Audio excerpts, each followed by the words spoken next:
হাতে প্ল্যাকার্ড নিয়ে সিউলের রাস্তায় দক্ষিণ কোরিয়ার নাগরিকরা। শুক্রবার সকাল হতে না হতেই দেশটির প্রেসিডেন্ট ইউন সুক ইয়োলের বিরুদ্ধে শান্তিপূর্ণ প্রতিবাদ জানায় তারা।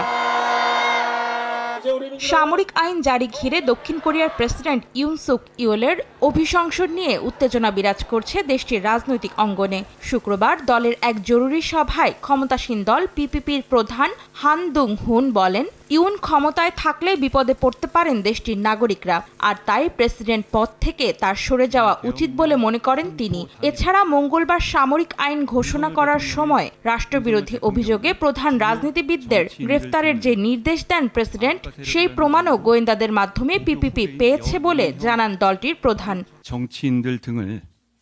প্রেসিডেন্ট স্বীকার করছেন না যে সামরিক আইন ঘোষণা করা তার ভুল ছিল। যদি তাকে সরকারি কাজ চালিয়ে যাওয়ার অনুমতি দেওয়া হয় তবে সামরিক আইন জারির পুনরায় চেষ্টা করতে পারেন তিনি, যা কোরিয়া প্রজাতন্ত্র এবং এর নাগরিকদের বড় ধরনের বিপদে ফেলতে পারে। একই দিনে ইউনকে অবিলম্বে পদত্যাগের দাবি জানিয়েছেন দেশটির প্রধান বিরোধী দলীয় নেতা লি জায়ে মিউং।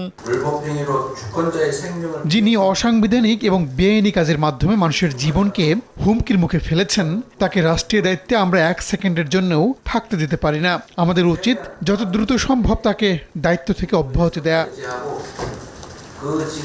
এদিকে রাষ্ট্রদ্রোহিতার অভিযোগে ইউন সুক ইয়োলের বিরুদ্ধে তদন্ত শুরু করেছে পুলিশ।